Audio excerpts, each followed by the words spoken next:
Hi guys! Yesterday we had a storm blow through here in Skive and that caused the water to rise quite a bit. In fact, this is what the yard looked like yesterday. Now today the water level has dropped quite a bit, and as you can hopefully see, Athena is still in good shape. So let's head up and get some work done. Today it looks like I'll be able to make my way aboard Athena without getting my feet wet, but yesterday the water level was about knee high right here. I've just noticed one of Athena's old port lights down here in the water. I was storing those up on deck, so that must have gotten blown off during the storm. A few seconds ago I mentioned that Athena was still in good shape. I think maybe a more accurate wording would have been she's in no worse shape than she was a couple of days ago. I say that because I know I've got a lot of work ahead of me, but that's okay because to me, fixing up an old boat is a part of the dream. I know this is potentially gonna sound a little bit corny, but I don't think if I ever bought a brand new boat that I'd feel like it was truly my boat. For me to feel that, I kind of need to tear into the boat first and get to know every square millimeter. It kind of forms a bond of some kind, at least it does for me. If we take a quick peek down below, you might be able to tell that something has changed since the last video, and I don't mean the mess. This area was completely stuffed full of old tangled up wires, and as you can see, they aren't there anymore. That's not to say that I'm done clearing out all of the old wiring, because all the wires that goes forward, well, they're hiding right out there. And all of the wiring that's led aft in the boat is just hiding right underneath here. But it's still a step in the right direction, and it means that I can at least temporarily put back this piece of the cabin sole, which means I won't have to worry about ending up in the bilge, and that's certainly nice. The only things that are left down here is some plumbing for the pressure water, and these cables are for the windlass, and this is for the radar. For now, I'll just leave all of that there. I glued and screwed these supports in place a few days ago, so the thickened epoxy should have had plenty of time to cure, so now it should just be a matter of popping this back on. And I should also be able to temporarily put back this larger piece here.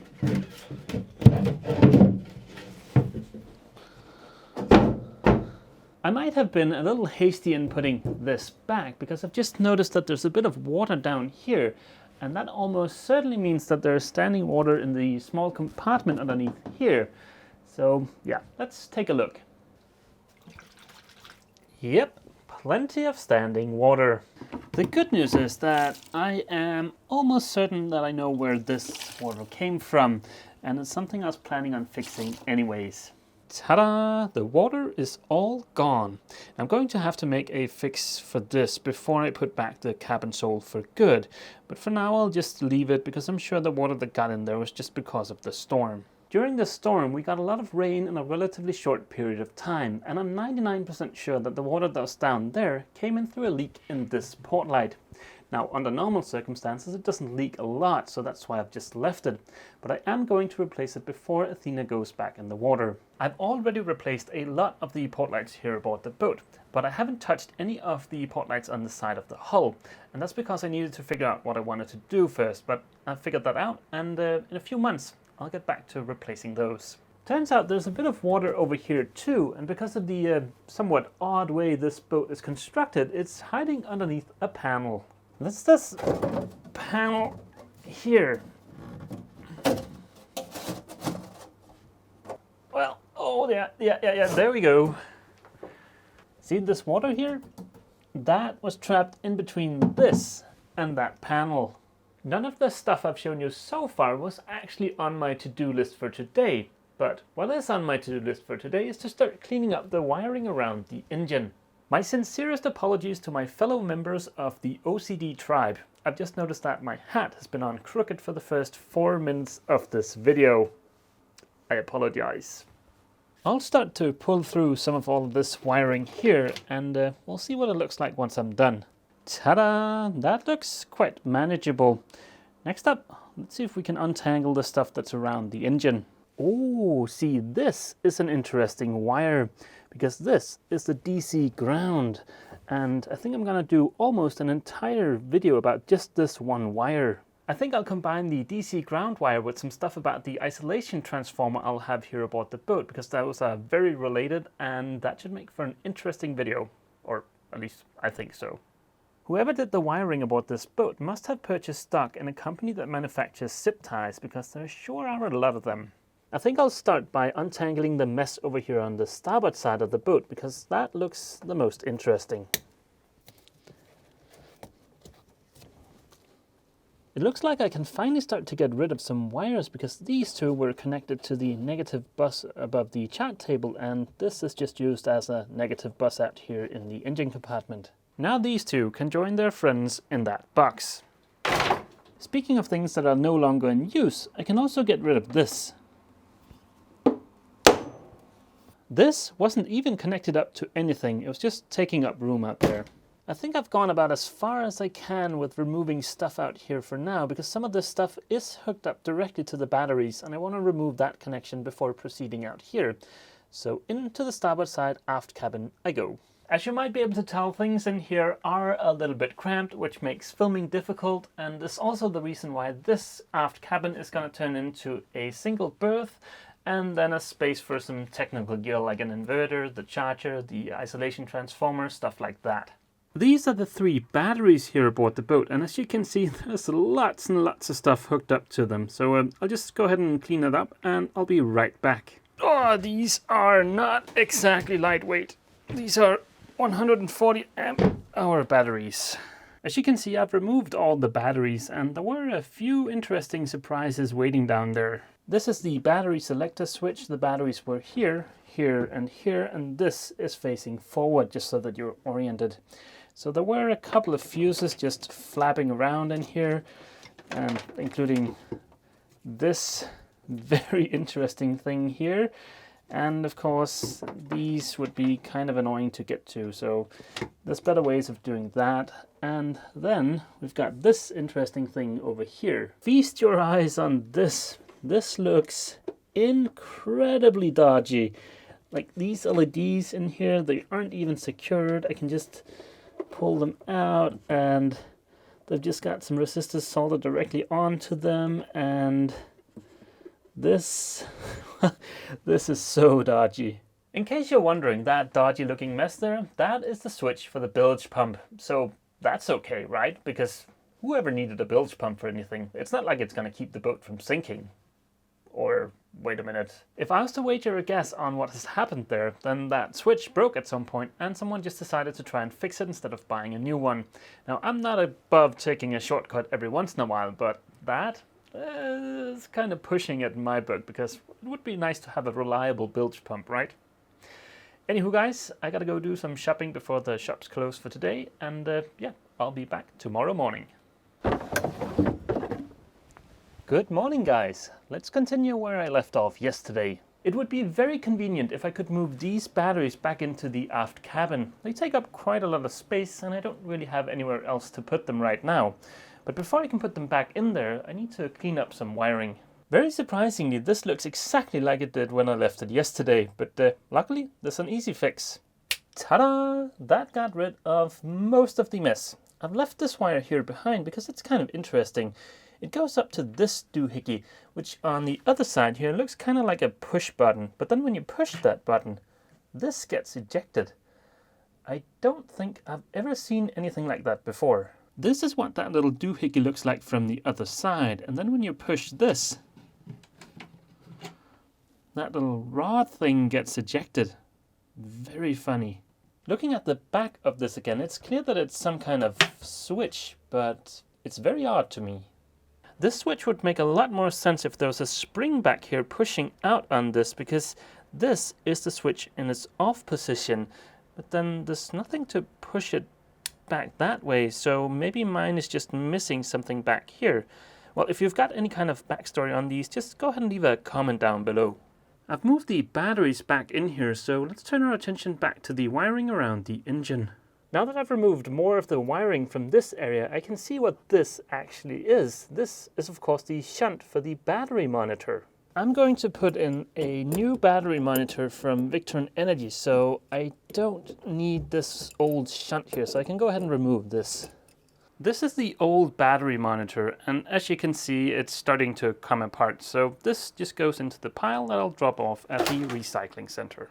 That battery monitor is in pretty bad shape, so it's not worth it for me to try and reuse it, and I don't want to try and give it away to someone because, well, who would want a semi-broken battery monitor?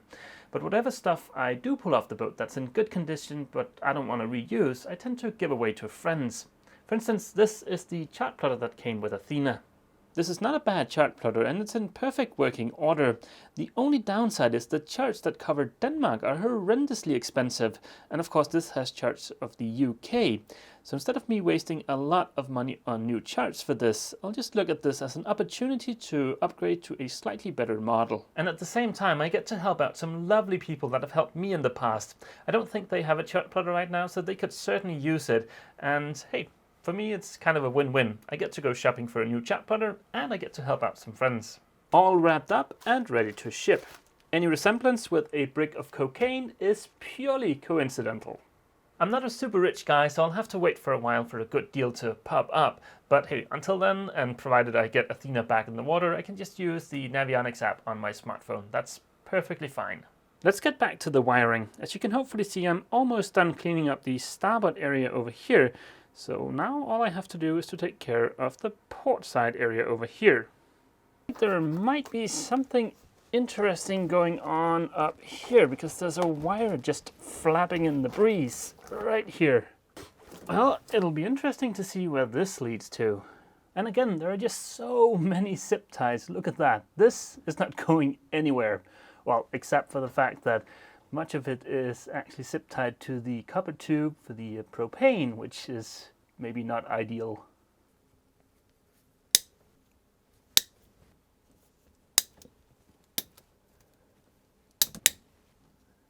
I've cut about a bazillion zip ties and I've pulled the entire bundle of wires in through this engine access panel here, and that means I can put the companionway back together. That's necessary because I think I need to go out into the cockpit and crawl into the aft cockpit lugger to untangle the last of the wires, but let's go take a look. Yep, I'll have to fold myself up and get in there somehow. Getting in here isn't actually all that bad, and there is plenty of room. Now, when I say plenty of room, I might just be a tiny bit generous. I mean, there's enough room for me, but enough room for me and the camera? Not really. So just to give you guys a super quick tour, this must be the box for the shore power, and I'll have to untangle those wires. That's the exhaust, that's from a bilge pump, and that's the tuner for the SSB. Oh, for filende.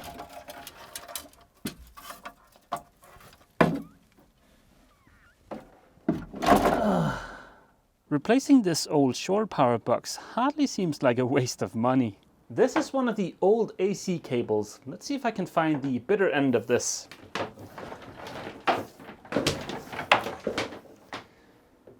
Ta-da! One down, a bazillion to go.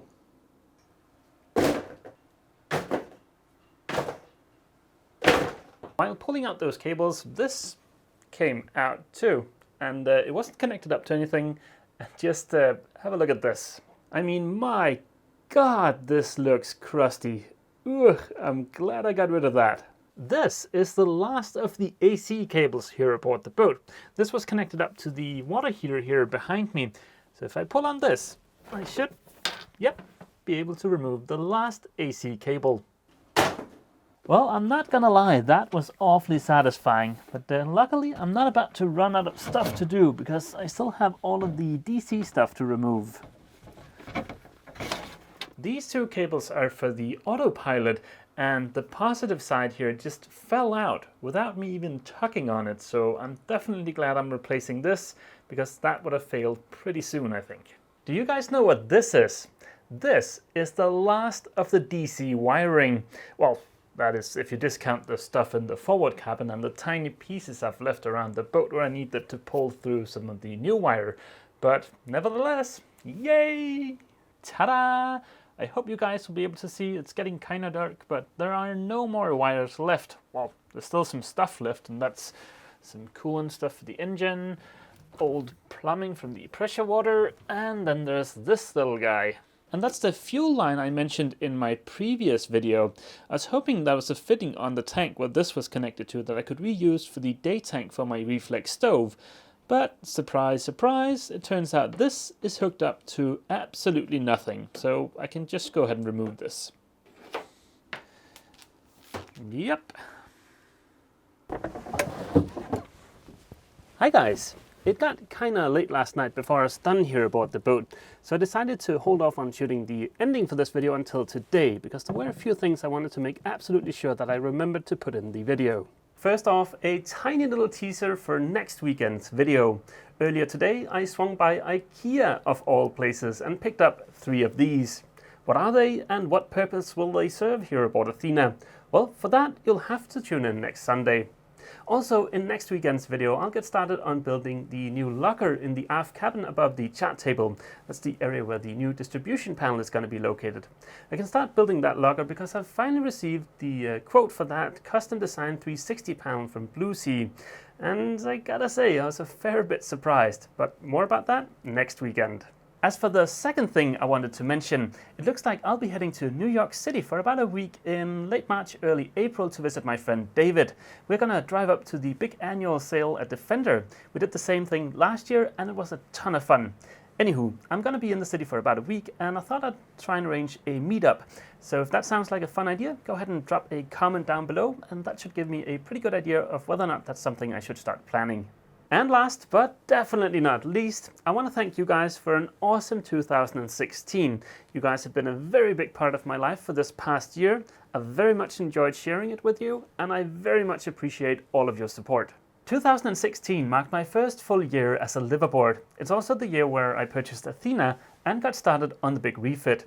There's no doubt in my mind that when I look back on 2016 in the future, the things that I'm going to remember most clearly is the trip home from Scotland, getting started on the big refit, and of course, you guys. Through thick and thin, it's been awesome knowing that you guys are right there. You might be located on the other side of the planet, but you're only a few keystrokes away. So thank you so much for an absolutely amazing 2016. I appreciate all of your support very much, and I look forward to sharing 2017 with you. I'll end this video by wishing all of you a Happy New Year, and yeah, I'll see you next weekend. See you!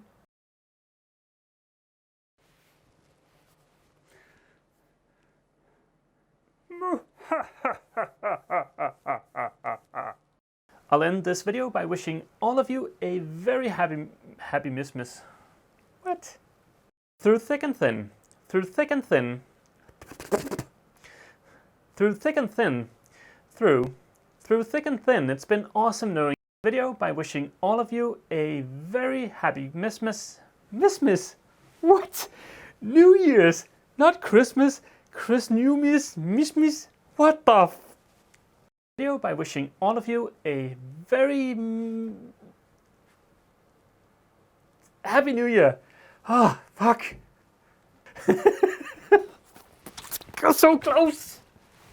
Yukul and I hope you've enjoyed this video. For more videos like it, click subscribe. Please consider leaving a comment and a thumbs up. It really helps me a lot and I appreciate your support very much. If you're new to the channel, please check out the introduction playlist. If you want to watch every single video I've ever published, check out the playlist named All Videos. It contains every single video listed in chronological order.